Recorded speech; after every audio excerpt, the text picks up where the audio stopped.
ഹരേ കൃഷ്ണ. സർവം ശ്രീരാധാകൃഷ്ണാർപ്പണമസ്തു.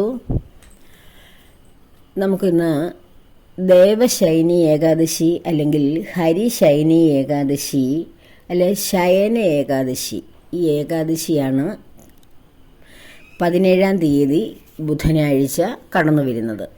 അപ്പോൾ ഈ ഏകാദശിയെക്കുറിച്ച് നമുക്ക് മനസ്സിലാക്കാം. ദേവശൈനി ഏകാദശി അല്ലെങ്കിൽ ഹരിശൈനി ഏകാദശി എന്ന് പറയുമ്പോൾ തന്നെ ശയനം എന്ന് വെച്ചാൽ ഉറക്കമാണ്.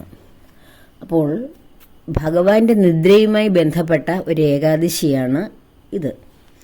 ആഷാഢമാസത്തിലെ ശുക്ലപക്ഷത്തിലെ 11-ാം ദിവസം ഭഗവാൻ മഹാവിഷ്ണു തൻ്റെ യോഗനിദ്ര ആരംഭിക്കുന്നു. ഇത് കാർത്തിക മാസത്തിലാണ് ഭഗവാൻ യോഗനിദ്രയിൽ നിന്ന് ഉണരുന്നത്. ഈ ആഷാഢമാസത്തിലെ ശുക്ലപക്ഷത്തിൽ ഭഗവാൻ 11-ാം ദിവസം യോഗനിദ്ര ആരംഭിക്കുന്നത് മുതൽ 4 മാസങ്ങളിൽ ആ ഒരു 4 മാസക്കാലത്തിനെയാണ് ചാതുർമാസ്യം എന്ന് പറയുന്നത്. ആ സമയത്ത് കാലാവസ്ഥയ്ക്കൊക്കെ നല്ല വ്യതിയാനം ഉണ്ടാകും. തുടർച്ചയായ മഴയും പ്രകൃതിയിൽ പല ദുരന്തങ്ങളും ഒക്കെ സംഭവിക്കും. അതിനാണ് പൂർവികരൊക്കെ പറഞ്ഞു വച്ചിരിക്കുന്നത്. ആ സമയങ്ങളിൽ രാമായണവും അതുപോലെ തന്നെ പുരാണ ഗ്രന്ഥങ്ങളും ഒക്കെ പാരായണം ചെയ്ത് യാത്രകളൊക്കെ ഒഴിവാക്കി അവനവൻ്റെ ഭവനങ്ങളിൽ ജീവിക്കുവാനുള്ള ഒരു മനസ്സ് മനുഷ്യനുണ്ടാവണമെന്നൊക്കെ പുരാണ ഇതിഹാസങ്ങൾ മുതലേ പറഞ്ഞു വെച്ചിട്ടുണ്ട് പൗരാണിക ശ്രേഷ്ഠന്മാർ. അത് ഈ ചാതുർമാസ്യത്തെ ഉദ്ദേശിച്ചാണ്. ആ സമയത്ത് കാലാവസ്ഥയ്ക്ക് പോലും മാറ്റം ഉണ്ടാകും. പ്രകൃതിയിൽ പലതരത്തിലുള്ള ദുരന്തങ്ങൾ അനുഭവിക്കും. രോഗങ്ങളും തുടർച്ചയായിട്ടുള്ള മഴയും കെടുതിയും ഒക്കെ കാരണം രോഗങ്ങളോ മറ്റെന്തെങ്കിലുമൊക്കെ മനുഷ്യന് സംഭവിക്കാം. ശാരീരികമായ അസ്വസ്ഥതകളും ഒക്കെ ഉണ്ടാകാം. ഇതിൽ നിന്ന് ഒക്കെ രക്ഷപ്പെടാൻ വേണ്ടിയാണ് ഈശ്വര ഭജനം. ഏത് ദുരന്തത്തെയും ഏത് ദുരിതത്തെയും അതിൻ്റെ കാഠിന്യം കുറയ്ക്കുവാനും അത് നമ്മിൽ നിന്ന് അകന്നു പോകുവാനും അതിൻ്റെ ദുരിതാവസ്ഥ നമ്മളെ ഏൽക്കാതിരിക്കുവാനും ഭഗവത് നാമം ജപിക്കുന്നത് കൊണ്ട് അല്ലെങ്കിൽ ഭഗവത് സേവയിലിരിക്കുന്നത് കൊണ്ട് വലിയ ഗുണമാണ് ഉണ്ടാകുന്നത്. ഓരോരുത്തരും അനുഭവിച്ചറിയേണ്ട ഒരു സവിശേഷതയാണത്. നമ്മൾ എത്ര വലിയ ദുരിതത്തിലിരുന്നാട്ടെ, എത്ര വലിയ രോഗങ്ങളിലും എന്ത് പ്രശ്നങ്ങളിലിരുന്നാലും ഭഗവാന്റെ സാന്നിധ്യത്തിൽ നമ്മൾ ജീവിക്കുകയാണെങ്കിൽ ആ സ്പർശം നമ്മുടെ ഹൃദയത്തെ പ്രവർത്തിപ്പിക്കുന്നുണ്ടോ എങ്കിൽ, നമ്മളത് അറിയുന്നു എങ്കിൽ, ഭഗവാന്റെ സ്പർശമാണ് നമ്മളുടെ ജീവിതത്തിൻ്റെ മൂലാധാരം. ഭഗവാൻ നമ്മളിൽ നിന്ന് ഇറങ്ങിപ്പോയി കഴിഞ്ഞാൽ അത് പിന്നെ നമ്മൾ ശവമായി മാറുകയല്ലേ. അപ്പോൾ ഭഗവാൻ നമ്മിലിരിക്കുന്നു എന്ന ബോധത്തോടെ നാം പ്രവർത്തിക്കാൻ തുടങ്ങുന്ന ഏതൊരു സമയമുണ്ടോ ആ സമയമെല്ലാം നമ്മളിലേക്ക് കടന്നു വരുന്ന രോഗദുരിതങ്ങളും മോശമായ അവസ്ഥകൾക്കും എല്ലാറ്റിനും കുറവ് സംഭവിച്ച് നമുക്ക് ശാന്തിയും സമാധാനവും കൈവന്ന ഒരു ജീവിതമാകും നമുക്കുണ്ടാകുന്നത്. ജീവിതത്തിലെ വലിയ വലിയ കുഴപ്പങ്ങൾ നമ്മളിൽ നിന്നും അകന്നുപോകും ഭഗവത് സേവ കൊണ്ട്. ആ ഭഗവത് സേവനത്തിന് വേണ്ടി വിനിയോഗിക്കേണ്ട ഒരു സമയമാണ് ഈ ചാതുർമാസ്യകാലം. ഭഗവാൻ യോഗനിദ്രയിലേക്ക് കടന്നു പോകുന്ന ആ കാലഘട്ടം. ഭഗവാൻ യോഗനിദ്രയിലേക്ക് കടക്കുക എന്ന് വെച്ചാൽ യോഗ അല്ലെങ്കിൽ ധ്യാനത്തിലേക്ക് ഭഗവാൻ പോകുമ്പോൾ അത് നമ്മുടെ മാനവരാശിക്ക്, അതായത് പ്രപഞ്ചത്തിന്, പ്രകൃതി എല്ലാറ്റിനും വേണ്ടി ഉള്ള ഊർജം സംഭരിക്കുവാൻ വേണ്ടിയാണ് ആ യോഗ നിദ്രയിലേക്ക്, അതായത് ഉണർവിനും ഉറക്കത്തിനും ഇടയ്ക്കുള്ള ഒരു അവസ്ഥയാണ് ആ യോഗനിദ്ര. ഇപ്പം നമ്മൾ തന്നെ യോഗ പരിശീലിക്കുന്നു, ധ്യാനം പരിശീലിക്കുന്നു. അപ്പോൾ നമുക്ക് എന്താണ് അനുഭവപ്പെടുന്നത്? യോഗയിലൂടെ നമ്മുടെ മനസ്സിനെ ഏകീകരിക്കുന്നു, ധ്യാനത്തിലൂടെ ഭഗവാനുമായുള്ള സംവേദനത്തിൽ ഏർപ്പെടുന്നു. യഥാർത്ഥത്തിൽ ഭഗവാനാണ് ഈ പ്രകൃതി മുഴുവൻ നിറഞ്ഞു നിൽക്കുന്നത്. ഇവിടെ ഭഗവാനല്ലാതെ ഒന്നും തന്നെ നാം അനുഭവിക്കുന്നില്ല, അറിയുന്നില്ല, കാണുന്നില്ല. ഇവിടെ കാണുന്ന സ്ഥാവര ജംഗമ വസ്തുക്കളെല്ലാം ഭഗവാനിൽ നിറഞ്ഞു നിൽക്കുന്നു. ഭഗവാൻ അവയുടെ ഉള്ളിൽ നിറഞ്ഞു നിൽക്കുന്നു. ഭഗവാന്റെ സ്ഥൂല രൂപങ്ങളാണ് ഇവിടെ കാണുന്ന എല്ലാ പ്രപഞ്ചവും. ഈ കാണുന്ന പ്രകൃതിയും ജീവനില്ലാത്ത പ്രകൃതിയും എല്ലാം ഭഗവാന്റെ സൃഷ്ടികളാണ്. സ്ഥൂല രൂപത്തിലുള്ള ഭഗവാൻ തന്നെയാണ്. നാം ഓരോരുത്തരും ഭഗവാന്റെ തന്നെ വ്യത്യസ്തമായ രൂപങ്ങളാണ്. നമ്മിൽ ഭഗവാൻ ഇരുന്ന് പ്രവർത്തിക്കുന്നത് കൊണ്ട് മാത്രമാണ് വ്യത്യസ്ത രൂപങ്ങളിലും വ്യത്യസ്ത നാമങ്ങളിലും നാം ഇങ്ങനെ ഇവിടെ നിലനിൽക്കുന്നത്. എപ്പോഴാണോ നമ്മുടെ കർമ്മം, ഈ ശരീരം കൊണ്ടുള്ള കർമ്മം പൂർത്തീകരിച്ച് ഭഗവാനാകുന്ന ആത്മചൈതന്യം ഇതിൽ നിന്ന് പുറത്തു പോകുന്നത്, അപ്പോൾ പിന്നെ നമുക്ക് നമ്മൾ മരിച്ചു അല്ലെങ്കിൽ നമ്മുടെ ജീവൻ നഷ്ടപ്പെട്ടു എന്ന് പറയുന്നു. അപ്പോൾ ആ യോഗ സാധനയിലൂടെ നമ്മുടെ ഉള്ളിലിരിക്കുന്ന ഭഗവാനെ ഉറപ്പിക്കുകയാണ് ചെയ്യുന്നത്. ഉറപ്പിക്കുവാൻ മനസ്സിനെ നിശ്ചലമാക്കുകയാണ്. മറ്റ് ചിന്തകളൊന്നും കടന്നു വരാതെ ശൂന്യമായി മനസ്സിനെ മാറ്റിയെടുക്കുവാനുള്ള ഒരു അഭ്യാസമാണ് യോഗ എന്ന് പറയുന്നത്. ആ യോഗയിലൂടെ നിരന്തരം പ്രാക്ടീസ് ചെയ്ത് നമ്മൾ ധ്യാനത്തിലേക്ക് പോകുന്നു. ആ ധ്യാനത്തിൽ നമ്മൾ അനുഭവിക്കുകയാണ്. ധ്യാനം എന്ന് പറഞ്ഞാൽ ആ പ്രായോഗികമായി നമ്മൾ ഭഗവാനാണ് എൻ്റെ ഉള്ളിൽ പ്രവർത്തിക്കുന്നത്, ഇവിടെ എല്ലാം ഭഗവാൻ മാത്രമേ ഉള്ളൂ എന്ന തത്വം പ്രായോഗികമായി മനസ്സിലാക്കിയിട്ട് അത് പ്രായോഗികമായി മനസ്സിലാക്കുന്ന അവസ്ഥയാണ്. തിയററ്റിക്കലായി നമ്മൾ പഠിക്കുന്നു, ഇത് ഭഗവാനാണ്, ഇവിടെ എല്ലാം ഭഗവാൻ നിറഞ്ഞു നിൽക്കുന്നു, ഭഗവാന്റെ ചൈതന്യമാണ് ഓരോ വ്യക്തിയെയും ജ്വലിപ്പിക്കുന്നത് എന്ന ആ ഒരു തിയറി പഠിച്ചതിന് ശേഷം അതിനെ പ്രായോഗികമായി മനസ്സിലാക്കുന്നതാണ് ധ്യാനത്തിലൂടെ അല്ലെങ്കിൽ ഭഗവാനുമായുള്ള യോഗ സാധനയിലൂടെ. നമ്മൾ അത് ക്രമേണ പരിശീലിക്കുന്നു, നിത്യേന അഭ്യസിക്കുന്നതിലൂടെ ആ ഭഗവാനെ നമുക്ക് അനുഭവിക്കാൻ കഴിയുന്നു. ഏകാന്തത്തിലിരിക്കുമ്പോൾ ഭഗവാനുമായിട്ടുള്ള ആ യോഗ സാധന നമുക്ക് അനുഭവിക്കും. ഭഗവാൻ ഇവിടെയുണ്ട് എന്നുള്ള ആ തത്വം, ഭഗവാനാണ് എൻ്റെ ഉള്ളിലിരിക്കുന്നതെന്ന് എന്ന ആ അനുഭവം നമുക്ക് ഉണ്ടാക്കിയെടുക്കുവാനാണ് യോഗികൾ മഹായോഗികളൊക്കെ യോഗനിദ്രയിൽ ഏർപ്പെട്ട് ദിവസങ്ങൾ, എത്രയോ മണിക്കൂറുകൾ, ദിവസങ്ങൾ കഴിഞ്ഞാലും അവരുടെ ശരീരത്തെക്കുറിച്ച് അവർ ബോധവാന്മാരല്ല. കാരണം അവർ പരമാത്മ ചൈതന്യവുമായി ലയിച്ചിരിക്കുകയാണ്. അവിടെ ശരീരം അപ്രധാനമാണ്. ശരീരത്തിൽ കുടികൊള്ളുന്ന ആത്മചൈതന്യം പരമാത്മ ചൈതന്യവുമായി സംവേദിക്കുന്ന ആ ഒരു അവസ്ഥയാണ് ആ ധ്യാനത്തിൻ്റെ പൂർണ്ണത. അവിടെ ലഭിക്കുന്ന ആ ആനന്ദം, ആ പരമാത്മാവിൻ്റെ ആ നിർവൃതി, ആ ടോട്ടൽ ബ്ലിസ് എന്ന് പറയുന്ന അവസ്ഥ, ആ ആനന്ദ നിർവൃതി അനുഭവിക്കുന്ന വ്യക്തികൾ പിന്നീട് അവർക്ക് ഭൂമിയിലെ ഒരു കാര്യം കൊണ്ടും അവരെ സന്തോഷിപ്പിക്കാൻ കഴിയില്ല. ഒരു കാര്യത്തിനും ആഗ്രഹവും അവർക്കുണ്ടാകില്ല. കാരണം നമുക്ക് ഭൂമിയിൽ നിന്ന് കിട്ടുന്ന അല്പാൽപമായ ആവശ്യങ്ങളും ആഗ്രഹങ്ങളും കൊണ്ട് നമ്മുടെ യഥാർത്ഥത്തിലുള്ള ആത്മാവിനെ സന്തോഷിപ്പിക്കാൻ കഴിയില്ല. ആ ആത്മാവിന് വരുന്ന സന്തോഷം യഥാർത്ഥത്തിൽ പരമാത്മാവുമായി ലയിക്കുമ്പോഴാണെന്നും അങ്ങനെയാണ് നമ്മൾ എനർജി സംഭരിച്ചുകൊണ്ട് വീണ്ടും നമ്മുടെ ശരീരത്തിലേക്ക് പ്രവേശിക്കുകയാണ്. അപ്പോൾ നമ്മൾ നിത്യേന സുഷുപ്തിയിൽ നമ്മളത് ചെയ്യുന്നുണ്ട്. നമ്മളിലിരിക്കുന്ന ആത്മചൈതന്യം പരമാത്മ ചൈതന്യവുമായി ലയിച്ച് അവിടെ നിന്ന് എനർജി സംഭരിച്ചുകൊണ്ടാണ് വീണ്ടും നമ്മുടെ ഈ ശരീരത്തിലേക്ക്, സ്ഥൂല ശരീരത്തിലേക്ക് ആത്മചൈതന്യം പ്രവേശിക്കുന്നത്. അതുകൊണ്ടാണ് നിത്യേന നമുക്ക് അടുത്ത ദിവസം ഓരോ പ്രഭാതങ്ങളിലും ഉന്മേഷത്തോടെ ക്ഷീണമില്ലാതെ ഊർജ്ജസ്വലരായി പ്രവൃത്തി ചെയ്യുവാൻ കഴിയുന്നത്. അപ്പോൾ ഈ യോഗത്തിലൂടെ അല്ലെ ധ്യാനത്തിലൂടെ നമുക്ക് ലഭിക്കുന്നത് നമ്മുടെ ചൈതന്യത്തെ വർദ്ധിപ്പിക്കുന്ന പ്രവൃത്തിയാണ്. അതുപോലെ തന്നെ ഭഗവാൻ യോഗനിദ്രയിലേക്ക് പ്രവേശിക്കുക എന്ന് പറഞ്ഞാൽ ഭഗവാൻ ഈ പ്രപഞ്ചത്തിന് ആധാരമായ ഭഗവാൻ ഇവിടെ നിലനിൽക്കുന്ന സർവ്വ ചൈതന്യത്തിനും ശക്തി പകരുവാനുള്ള എനർജി സംഭരിക്കുകയാണ് യോഗനിദ്രയിലൂടെ ചെയ്യുന്നത്. മഹാവിഷ്ണു ഭഗവാൻ ആണല്ലോ ഈ പ്രപഞ്ചവിധാനത്തിൻ്റെ നിലനിൽപ്പിന് മൂലാധാരമായിട്ടുള്ള ശക്തി. അപ്പോൾ ഏകനായ ഭഗവാൻ, ഏകനായ ബ്രഹ്മം മൂന്നായി രൂപം കൊണ്ട് ബ്രഹ്മവിഷ്ണു മഹേശ്വരന്മാരായി നിലനിൽക്കുമ്പോൾ ആ സൃഷ്ടികളെയെല്ലാം സ്ഥിതി ചെയ്യുവാൻ, അതായത് നിലനിർത്തുവാനുള്ള ഉത്തരവാദിത്വം സാക്ഷാൽ ശ്രീ മഹാവിഷ്ണു ഭഗവാന്റെ കരങ്ങളിൽ ഭദ്രമാണ്. അപ്പോൾ അങ്ങനെയുള്ള ഭഗവാൻ യോഗനിദ്രയിലൂടെ തൻ്റെ സൃഷ്ടികളെ നിലനിർത്തുവാനുള്ള ആ എനർജി സംഭരിക്കുകയാണ് യോഗനിദ്ര. അങ്ങനെ യോഗനിദ്രയിലേക്ക് ഭഗവാൻ പ്രവേശിക്കുന്ന സമയമാണ് ഈ ദേവശൈനി ഏകാദശി ദിവസമായി വരുന്ന ആഷാഢമാസത്തിലെ ശുക്ലപക്ഷ 11-ാം ദിവസം. തുടർന്നുള്ള 4 മാസങ്ങളിൽ ഭഗവാൻ ശരിക്കും യോഗനിദ്രയിലേക്ക് പോകുന്നത് കൊണ്ടാണ് പ്രകൃതിയിൽ പ്രതിഭാസങ്ങൾ, അതിൽ മാറ്റങ്ങളൊക്കെ ഉണ്ടാകുന്നത്.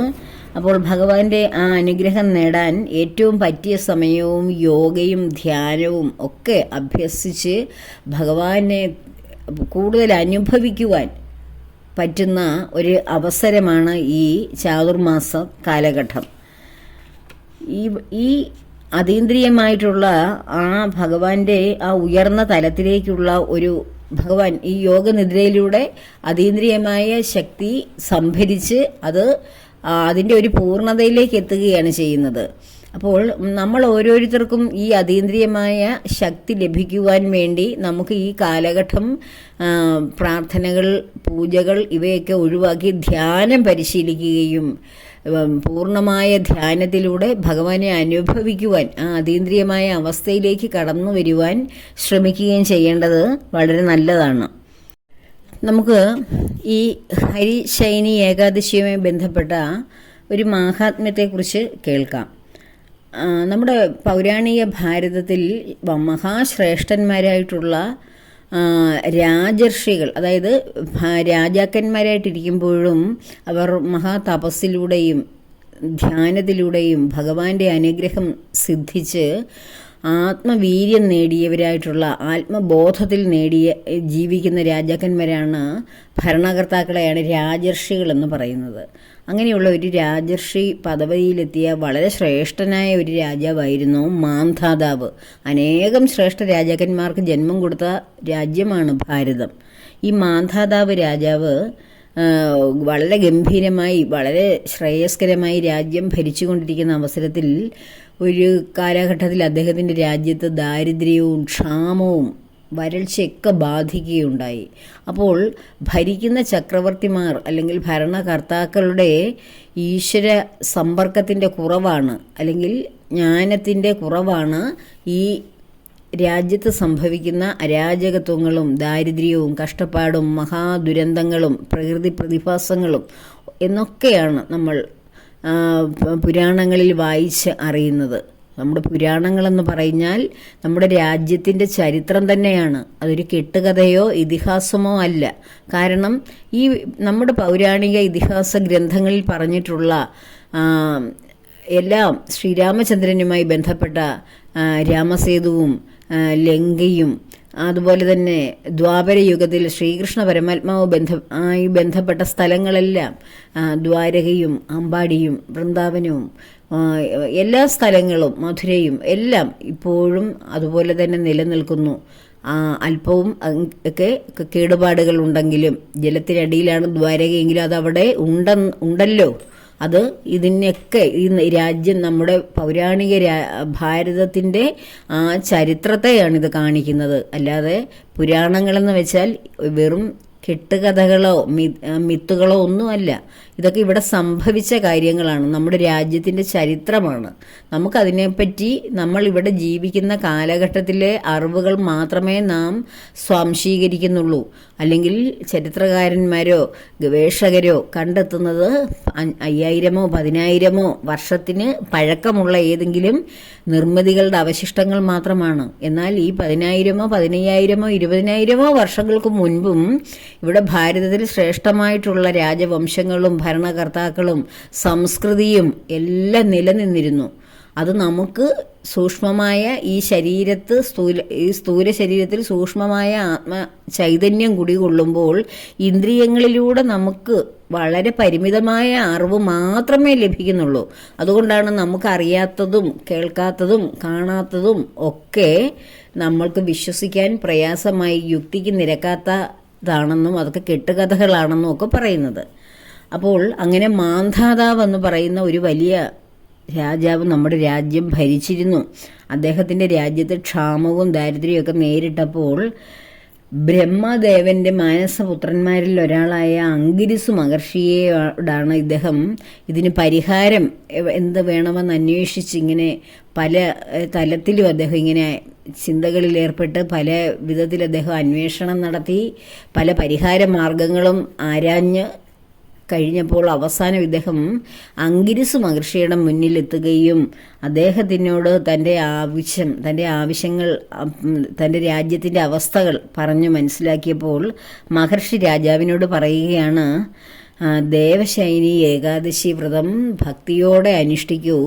രാജ്യത്തെ ദാരിദ്ര്യവും ക്ഷാമവും കഷ്ടപ്പാടുകളും എല്ലാം മാറി രാജ്യം സമ്പൽ സമൃദ്ധവും സുഖകരവും എല്ലാ ജനങ്ങൾക്കും ആവശ്യത്തിനുള്ള എല്ലാ സുഭിക്ഷമായിട്ടുള്ളൊരവസ്ഥയിലേക്ക് രാജ്യം മാറും എന്ന് അദ്ദേഹം പറഞ്ഞു കൊടുക്കുകയാണ്.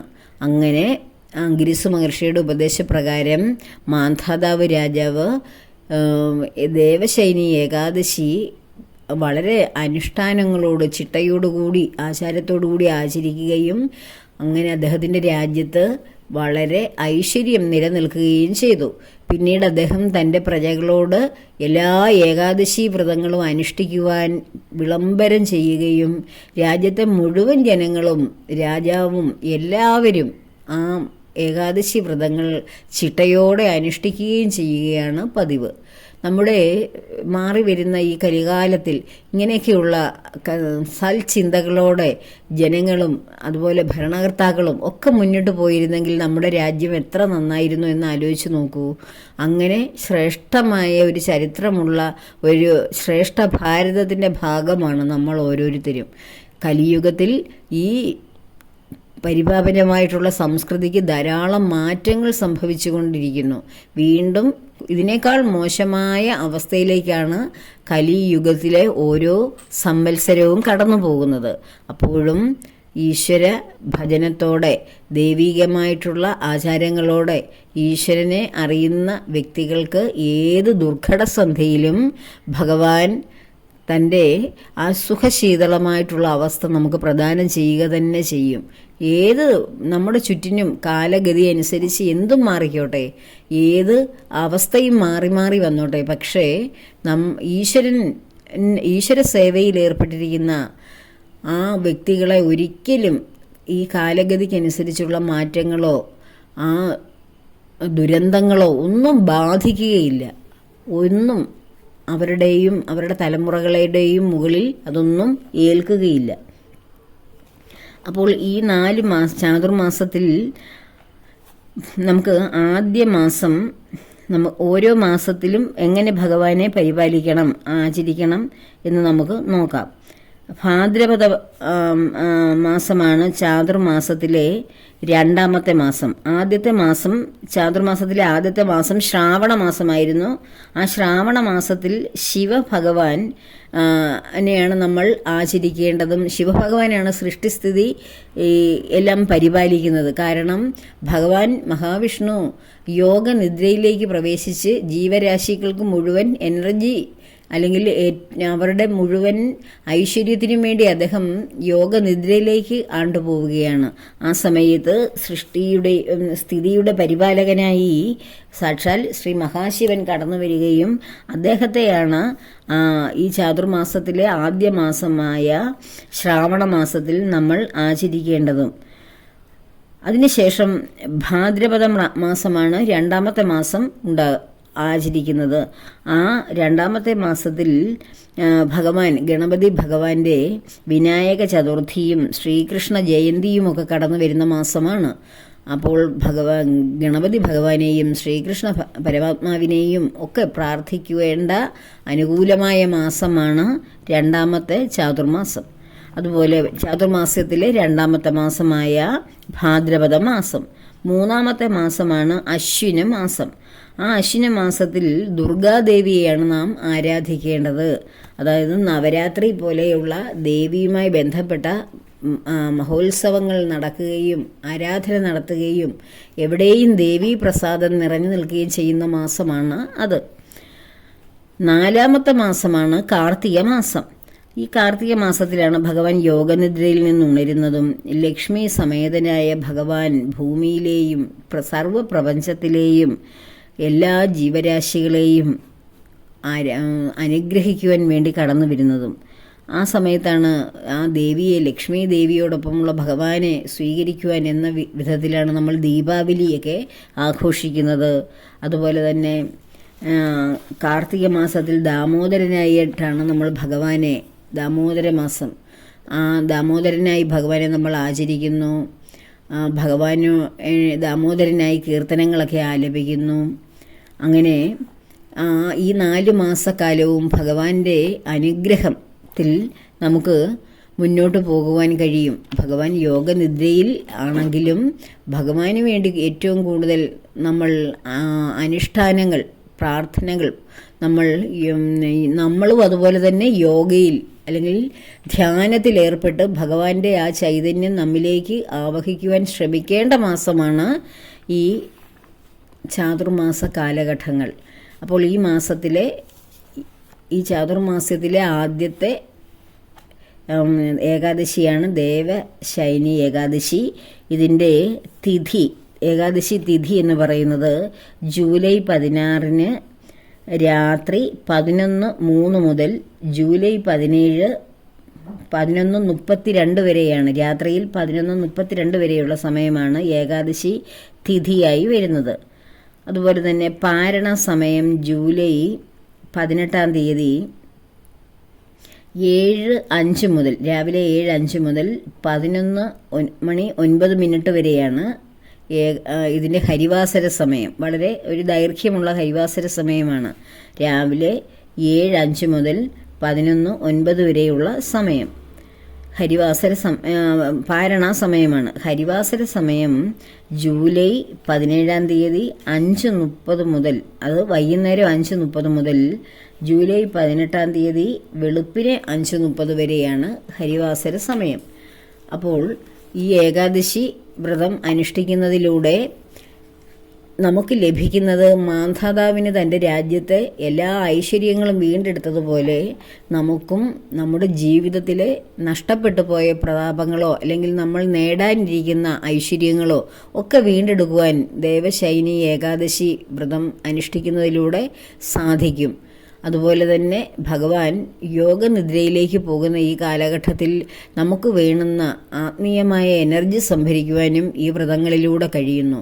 സർവ്വ ഐശ്വര്യങ്ങൾക്കും സർവ്വ സന്തോഷങ്ങൾക്കും ജീവിതത്തിൽ വേണ്ടുന്ന എല്ലാ ആവശ്യങ്ങൾക്കും അതെല്ലാം നിറവേറ്റുവാൻ വേണ്ടി എടുക്കുന്ന ഒരു ഏകാദശിയാണ് ദേവശൈനി ഏകാദശി. ഈ ഏകാദശി എല്ലാ ഏകാദശിയെയും പോലെ തന്നെ 3 ദിവസം നാം ആചരിക്കണം.